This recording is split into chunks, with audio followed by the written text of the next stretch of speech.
This is 2 months of rope flow and I absolutely love it. I'm having a blast. And this is nothing like jumping rope, and I'm also not using a jump rope to do rope flow. As you can see, a jump rope is a lot thinner and rope flow has thicker ropes, so it really drags along the air.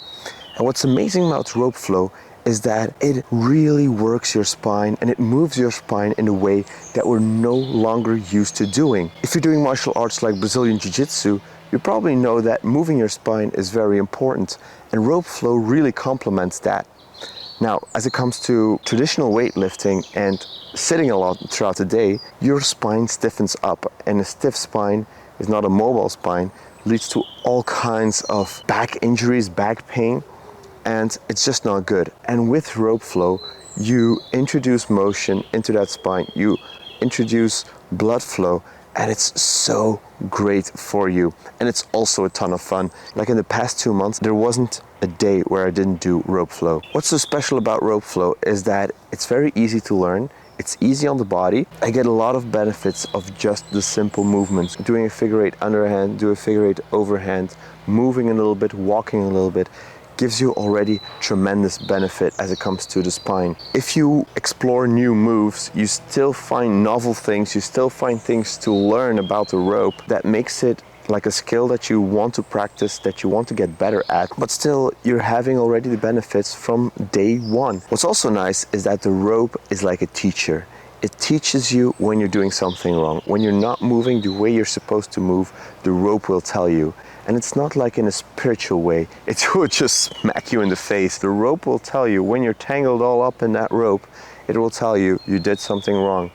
But once it moves the way it's supposed to move, it feels so good. And the thing about rope flow is also teaches you the steps of practicing a skill and getting better at a skill. What do I mean with that? The first thing is you see a new move online, you try to do that move and you suck. You can't wrap your head around that new move. And then you look up some tutorials, or maybe you just try to find it yourself, and all of a sudden you see where you need to go, but you see that your body is not prepared yet for that move. So you know what to do, but your body doesn't follow. And then bit by bit, day by day, session by session, you feel improvements and you say, okay, now I can have the first half of that move, and you'll feel already a lot better. And then you have the second half of that move, and then you tie everything together, and the last step is where it really clicks and you can just do the move automatically.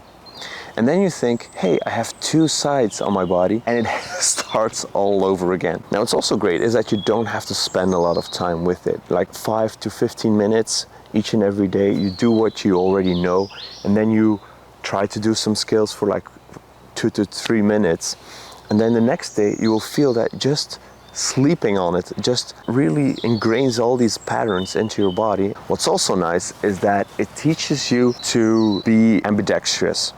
So meaning you have a dominant side, you have a non-dominant side. And I can do a lot of things with my dominant side that I can't do with my non-dominant side. With the rope flow, you really tie these ones together because you constantly have to work with both hands. And once you get a move on one side, I really encourage you to also try that move on the other side so that you're balanced and that your spine is going to be balanced. And there's just something to it to also try it on your non-dominant side and really succeed with what you're trying to do. I learned a lot of skills, but I'm definitely not there yet. I learned the matador, which is a great one. This one I actually didn't look up online. I just knew that it existed. And all of a sudden I did like a move and I was like, hey, this could be like what I think a matador should be like. And I practiced and I practiced and I tried to get better at it. I tried to wrap my head around how my hands should move, and all of a sudden it clicked. And then I was like, hey, yeah, this is the matador. Is there an underhand version of this? And then you explore, you think about it, and all of a sudden you come up with it. So even though it's great for your body, if it's just repetitive, you're not gonna like it, you're not gonna do it for a long time. But this is also challenging, so it challenges you in the same way that it's beneficial for you. So that's also amazing. Say you already know all the moves. How do we get better? Well, you could get thicker ropes. So I got my first rope was a 500-gram rope, which is already pretty heavy, but really not that heavy. So a happy accident happened with winding ropes. I ordered the 1.7 kilograms because I thought go big or go home. They unfortunately sent me a smaller rope, which was only 800 grams, but the thickness was like double in diameter.